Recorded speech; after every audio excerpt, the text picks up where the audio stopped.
का एक बार फिर से स्वागत है हमारे YouTube चैनल कौटिल्य क्लासेस 2.0 पे। दोस्तों, आज का मेरा पूरा लेक्चर बौद्ध धर्म से है।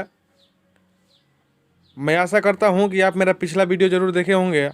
अगर आप जैन धर्म का वीडियो नहीं देखे होंगे तो आप डिस्क्रिप्शन बॉक्स में जाइए और वहाँ पर लिंक दिया होगा, उस पर क्लिक करिए। आप जैन धर्म का वीडियो देख लें, उसके बाद ये बौद्ध धर्म का वीडियो देखें तो आपको बेहतर समझ में आएगा। दोस्तों, आइए हम इस वीडियो को चालू करते हैं। बौद्ध धर्म, गौतम बुद्ध इसके संस्थापक थे, आपको पता होगा। इन्हीं से जुड़े हुए सारी बातों को हम देखेंगे। आइए फ्रेंड्स, चालू करते हैं। देखिए फ्रेंड्स, बौद्ध धर्म भारत की श्रवण परंपरा से निकला धर्म और दर्शन है। ये बौद्ध धर्म जो है श्रवण परंपरा से निकला हुआ है। क्वेश्चन परीक्षा में आएगा कि बौद्ध धर्म किस परंपरा से निकला है, तो श्रवण परंपरा से निकला है। इसका संस्थापक कौन थे? तो इसके संस्थापक महात्मा बुद्ध थे। ठीक है, तो आप इतना याद रखें। आगे बढ़ते हैं फ्रेंड्स। देखिए फ्रेंड्स, ये जो था बौद्ध धर्म, ये 563 ईसा पूर्व से 483 ईसा पूर्व तक था, क्योंकि 563 में ये महात्मा बुद्ध के जन्म हुआ था और ये 483 में उनका मृत्यु हुई थी। आगे बढ़ते हैं फ्रेंड्स। ईसाई धर्म और इस्लाम धर्म से पहले का ये धर्म है। ईसाई धर्म और इस्लाम धर्म से पहले का ये धर्म है, यानी कहने का मतलब है कि ईसाई और इस्लाम धर्म से पहले बौद्ध धर्म की उत्पत्ति हुई थी। आप याद रखें, ऑप्शन दे देगा कि निम्नलिखित में किस धर्म की उत्पत्ति सबसे पहले हुई? ईसाई धर्म, इस्लाम धर्म, बौद्ध धर्म, इनमें से कोई नहीं। तो हम यहाँ पर बौद्ध धर्म को क्लिक कर सकते हैं। आगे बढ़ते हैं।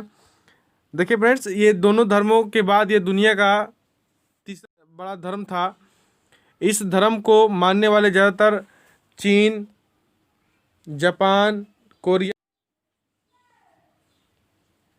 कंबोडिया, श्रीलंका, नेपाल और भूटान देश हैं जो बौद्ध धर्म को मानते हैं। आगे बढ़ते हैं। अब यहाँ से महात्मा बुद्ध का जीवनी, ये गौतम बुद्ध कौन थे, आखिर बौद्ध धर्म का विस्तार कैसे हुआ, आइए हम इस पर चर्चा करते हैं। आप वीडियो को ध्यान से देखिएगा। देखिए फ्रेंड्स, ये बौद्ध धर्म के संस्थापक ये गौतम बुद्ध थे, जिन्हें लाइट ऑफ एशिया कहा जाता है, यानी एशिया का ज्योतिपुंज। लाइट ऑफ एशिया किसे कहा जाता है? तो गौतम बुद्ध को कहा जाता है। इनको ही महात्मा बुद्ध कहा जाता है। आगे बढ़ते हैं। गौतम बुद्ध का जन्म 563 ईसा पूर्व के बीच शाक्य गणराज्य के तत्कालीन राजधानी कपिलवस्तु के निकट लुम्बिनी, नेपाल में हुआ था। अभी वर्तमान में नेपाल में पड़ता है। तो इनका जन्म हुआ था 563 ईसा पूर्व में, जो कपिलवस्तु के निकट लुम्बिनी, नेपाल में हुआ था। इनके पिता सुधोधन शाक्य गण के मुखिया थे। इनके पिता जो सुधोधन थे वो शाक्य गण के मुखिया थे। क्वेश्चन पूछता है कि महात्मा बुद्ध किस गण से थे, तो इसका सही आंसर शाक्य गण होगा। इनके पिता सुधोधन जो है एक राजा थे। सिद्धार्थ के जन्म के 7 दिन बाद उनकी माँ की मृत्यु हो जाती है। सिद्धार्थ का जब जन्म होता है तो उनकी माँ की मृत्यु हो जाती है। माँ का नाम माया देवी रहता है। सिद्धार्थ की सौतेली माँ यानी कि इनके पिताजी जो है ये प्रजापति गौतमी से शादी कर लेते हैं और उनको लालन पालन पोषण जो है ये प्रजापति गौतमी ही करती है सिद्धार्थ का। इनके बचपन का नाम, ये महात्मा बुद्ध का ही बचपन का नाम सिद्धार्थ था। सिद्धार्थ का 16 साल की उम्र में यशोधरा नामक लड़की से शादी हो जाता है। इनके पुत्र का नाम राहुल था। फ्रेंड्स, यहाँ पर मैं लेक्चर दे रहा हूँ, मतलब जो इम्पोर्टेंट है परीक्षा के दृष्टिकोण से उसी को मैं बता रहा हूँ। कहानी तो बहुत लंबी चौड़ी है ये महात्मा बुद्ध की, तो इसमें मैं कहना नहीं चाहूँगा क्योंकि वीडियो लॉन्ग हो जाएगी। तो आप केवल कंसेप्ट क्लियर करें, कहानी बाद में सुनिएगा। तो ये देखिए, जब सिद्धार्थ जब कपिलवस्तु की सैर पर निकले तो उन्होंने क्या क्या देखा?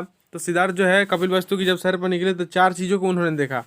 पहला है बूढ़ा व्यक्ति, एक बीमार व्यक्ति, शव और एक सन्यासी। ये 4 व्यक्ति को वह देखे, क्योंकि इनका जन्म जब हुआ था तब कुछ ऋषियों ने इनका आकलन किया था, तो पता चला था कि जब ये बड़े होंगे तो या तो सन्यासी बनेंगे या तो बहुत बड़े राजा बनेंगे। तो ये जब निकले, इनके पिताजी जो है इनको महल से निकलने ही नहीं दे रहे थे। ये सोरे बहुत दिनों के बाद, यानी कि बहुत सालों के बाद ये महल से निकले, तब तब इन्होंने 4 व्यक्ति को देखा कि बूढ़ा व्यक्ति, एक बीमार व्यक्ति, शव और एक सन्यासी। तब ये आश्चर्यचकित रह गए कि आखिर ये लोग कौन है, क्योंकि आज तक इन्होंने तो देखा नहीं था। तो आप याद रखें, ये 4 व्यक्ति को देखे थे। सांसारिक समस्याओं से दुखी होकर सिद्धार्थ ने 29 साल की आयु में घर छोड़ दिया। अब प्रश्न उठता है कि सिद्धार्थ ने अपना गृह त्याग कब किया था? तो 29 वर्ष की आयु में किए थे, जिसे बौद्ध धर्म में महाभिनिष्क्रमण कहा जाता है। ये याद रखिएगा फ्रेंड्स, महाभिनिष्क्रमण बहुत ज़्यादा पूछता है। गृह त्याग के बाद बुद्ध ने वैशाली के अलारकराम से सांख्य दर्शन की शिक्षा ग्रहण की। ये देखिए फ्रेंड्स, जो इनके प्रथम गुरु थे अलार कलाम, इन्हीं से ये शिक्षा ग्रहण किए थे। अलार कलाम सिद्धार्थ के प्रथम गुरु थे। ये अलार कलाम जो है सिद्धार्थ के प्रथम गुरु थे। अलार कलाम के बाद सिद्धार्थ के जो दूसरे गुरु हुए वे थे रुद्र करामपुत। ये जो है सिद्धार्थ जो है के दूसरे गुरु हुए, ये राजगीर के थे। आगे बढ़ते हैं फ्रेंड्स। उर्वेला में सिद्धार्थ को कौंडिन्य, बप्पा, भदिया, महानम्मा और असागी नाम के 5 साधक मिले। उर्वेला में ध्यान दीजिएगा, बिना अन्न जल ग्रहण किए 6 साल की कठिन तपस्या के बाद 35 साल की आयु में वैशाख पूर्णिमा की रात निरंजना नदी के किनारे पीपल के पेड़ के नीचे सिद्धार्थ को ज्ञान की प्राप्ति हुई। देखिए फ्रेंड्स, ये 6 साल, जब 29 साल की अवस्था में जब गृह त्याग किए हैं, तो ये 6 सालों के बाद यानी कि 35 साल की अवस्था में सिद्धार्थ को वैशाख पूर्णिमा की रात निरंजना नदी के किनारे पीपल के पेड़ के नीचे इनको ज्ञान की प्राप्ति हो जाती है। यहाँ से देखिए बहुत सारा ऑब्जेक्टिव क्वेश्चन यहाँ से निकलता है। ज्ञान की प्राप्ति कब हुई? तो वैशाख पूर्णिमा को। कहाँ हुआ? तो निरंजना नदी के किनारे। किस पेड़ के नीचे? तो पीपल के पेड़ के नीचे। कितने वर्ष, कितना समय लगा? तो 6 वर्ष। यानी कि बहुत सारे प्रश्न यहाँ से निकल रहे हैं, तो आप ध्यान से देखिए, सारा प्रश्न का समाधान होगा। ज्ञान की प्राप्ति के बाद सिद्धार्थ बुद्ध के नाम से जाने जाने लगे। देखिए फ्रेंड्स, जब इनको ज्ञान की प्राप्ति हो गई तो ये बुद्ध के नाम से जाने जाने लगे। जिस जगह उन्हें ज्ञान की प्राप्ति हुआ उसे बोध गया के नाम से जाना जाता है। इनको जहाँ पर ज्ञान की प्राप्ति हुई वह स्थल अभी बोध गया के नाम से प्रसिद्ध है। बुद्ध ने अपना पहला उपदेश सारनाथ में दिया, जिसे बौद्ध ग्रंथों में धर्म चक्र प्रवर्तन कहा जाता है। देखिए, बुद्ध ने अपना पहला उपदेश सारनाथ में दिए थे, जिसे बौद्ध ग्रंथों में धर्म चक्र प्रवर्तन कहा जाता है। बुद्ध ने अपने उपदेश कौशल, कौशाम्बी और वैशाली राज्य में पाली भाषा में दिए थे। देखिए फ्रेंड्स, ये जो थे महात्मा बुद्ध, अपना जो भाषा जो था इनका पाली भाषा था, इसी भाषा में वो उपदेश दिए थे। बहुत सारा क्वेश्चन पूछता है कि बुद्ध ने अपना उपदेश कब दिया, किस भाषा में दिया, तो आपको पता है तो आप सही करके जरूर आएंगे, यानी कि पाली भाषा में दिए थे। बुद्ध ने अपने सर्वाधिक उपदेश कौशल देश की राजधानी श्रावस्ती में दिए। सबसे अधिक उपदेश जो दिए हैं ये श्रावस्ती में दिए हैं। अब देखिए फ्रेंड्स, बौद्ध धर्म को मानने वाले कौन कौन से लोग थे? तो देखिए, ये सब उस समय के जो शक्तिशाली राजाओं में गिने जाते थे। ये बिम्बिसार थे, प्रसेनजीत थे, उदयन थे, ये सभी लोग बौद्ध धर्म के अनुयायी थे। बुद्ध की मृत्यु 80 साल की उम्र में कुशीनगर, अभी जो प्रेजेंट में कुशीनगर है, यानी कुशीनगर बिफोर में इसका नाम था, चुन द्वार अर्पित भोजन करने के बाद हो गई, जिससे बौद्ध धर्म में महापरिनिर्वाण कहा जाता है। अभी आप जाइएगा, कुशीनगर वर्तमान में उत्तर प्रदेश में पड़ता है। उत्तर प्रदेश का एक जिला है कुशीनगर। तो यहाँ पर उनको 80 वर्ष की अवस्था में मृत्यु हो गई, यानी कि 483 में उनकी डेथ हो गई। मल्लों ने बेहद सम्मानपूर्वक बुद्ध का अंतिम संस्कार किया। ये मल्लों ने क्वेश्चन पूछता है बीपीएससी के एग्जाम में कि बुद्ध का जो दाह संस्कार किस जाति के लोगों ने किया, तो मल्लो जाति के लोगों ने किया। एक अनुश्रुति के अनुसार मृत्यु के बाद बुद्ध के शरीर के अवशेषों को 8 भागों में बांटकर उन पर 8 स्तूपों का निर्माण कराया गया।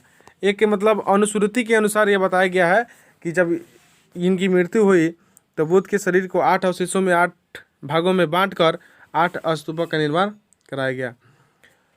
बुद्ध के जन्म और मृत्यु की तिथि को चीनी परंपरा के कौंटन्य अभिलेख के आधार पर निश्चित किया गया है।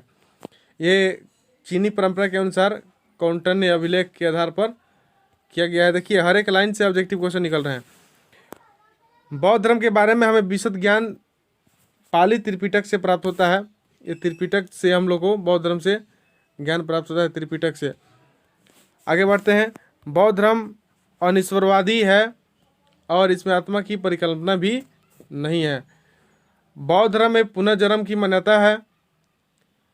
तो देखिए यहाँ सब्जेक्टिव जैसे क्वेश्चन बनेगा कि बौद्ध धर्म में किसकी मान्यता है, 4 ऑप्शन आपके सामने होगा तो आपको बताना होगा। तृष्णा को क्षीण हो जाना की अवस्था को ही बुद्ध ने निर्माण कहा है। तृष्णा को क्षीण हो जाने की अवस्था को बुद्ध ने निर्माण कहा है। तो किस अवस्था को क्षीण हो जाने के कारण, तो ऑप्शन में होगा तृष्णा की अवस्था को क्षीण हो जाने के कारण इसका निर्माण कहा गया। बुद्ध के अनुयायी 2 भागों में विभाजित थे, एक थे भिक्षुक और एक थे उपासक। देखिए फ्रेंड्स, भिक्षुक किसे कहा गया, जो बौद्ध धर्म के प्रचार के लिए जाने जाते थे उन्हें भिक्षु कहा गया, और उपासक उन्हें कहा गया है जो गृहस्थ जीवन व्यतीत करते हुए बौद्ध धर्म को अपनाने वाले लोग थे, उन्हें उपासक कहा गया। यानी कि भिक्षुक वो थे जो बौद्ध धर्म के प्रचार के लिए जाने जाते थे, और उपासक वह थे जो गृहस्थ जीवन व्यतीत करते हुए बौद्ध धर्म को अपनाए थे। इन लोगों की न्यूनतम आयु 15 साल थी। आप देख सकते हैं, आपकी स्क्रीन पर दिख रहा होगा। अब देखिए बौद्ध धर्म के त्रिरत्न कौन थे, 3 रत्न, बुद्ध धम्म संघ, बुद्ध धम्म संघ। चतुर्थ बौद्ध संगति के बाद बौद्ध धर्म 2 भागों में विभाजित हो गया, हीनयान और महायान। चतुर्थ बौद्ध संगति के बाद ये बौद्ध धर्म जो है 2 भागों में बट गया, हीनयान और महायान। तो इसे आप याद रखिएगा। देखिए फ्रेंड्स, यहाँ पर एक नोट में मैंने किया है, ध्यान से पढ़िएगा। देखिएगा, आपकी स्क्रीन में दिख रहा होगा। धार्मिक जुलूस सबसे पहले बौद्ध धर्म में ही निकाला गया था। धार्मिक जुलूस सबसे पहले बौद्ध धर्म में निकाला गया था। ऑब्जेक्टिव क्वेश्चन बनेगा यहाँ से कि किस धर्म में सबसे पहले जुलूस निकाला गया था, तो ये धार्मिक जुलूस बौद्ध धर्म में ही निकाला गया था। बौद्ध धर्म का सबसे पवित्र त्यौहार बैसाख पूर्णिमा है, जिसे बुद्ध पूर्णिमा के नाम से जाना जाता है। बुद्ध ने सांसारिक दुखों के संबंध में 4 आर्यों सत्यों का उपदेश दिया है। पहला है दुख, दुख समुदाय, दुख निरोध और दुख प्रतिपदा। तो ये 4 जो है सत्य महात्मा बुद्ध दिए हैं। आप देख रहे होंगे, आपकी स्क्रीन पर दिख रहा होगा। बुद्ध के निर्माण प्राप्ति के 10 चीज़ों पर जोर दिया गया है। यह अहिंसा, सत्य, चोरी न करना, किसी भी प्रकार का संपत्ति न रखना, शराब का सेवन न करना, असमय भोजन करना, और है सुखद बिस्तर पर सोना, धन संचय न करना, महिलाओं से दूर रहना और नृत्य गान आदि से दूर रहना। ये जो है महात्मा बुद्ध के 10 चीज़ों पर जोर दिया गया है निर्माण प्राप्ति के लिए। बुद्ध ने मध्यम मार्ग का उपदेश दिया। बुद्ध ने किस मार्ग का उपदेश दिया, तो मध्यम मार्ग का उपदेश दिया। सर्वाधिक बुद्ध की मूर्तियों का निर्माण गांधार शैली के अंतर्गत किया गया था, लेकिन बुद्ध की प्रथम मूर्ति मथुरा कला में अंतर्गत बनी थी, मथुरा कला के अंतर्गत बनी थी। तो ये फ्रेंड्स जो था, ये हमारे बौद्ध धर्म से जुड़ा हुआ सारा कंसेप्ट था। हम आशा करते हैं कि आपको ये वीडियो अच्छी लगी होगी। अगर आपको अच्छी लगी है तब लाइक करिए, अगर आप इस चैनल पर नए हैं तो सब्सक्राइब करिए। दोस्तों, अब बौद्ध संगति का मेरा दूसरा वीडियो का आप इंतज़ार कीजिए, उसमें मैं अच्छे से ट्रिक लेकर आऊँगा, आपको बौद्ध संगति के बारे में अच्छे से बताऊँगा। धन्यवाद दोस्तों इस वीडियो को देखने के लिए।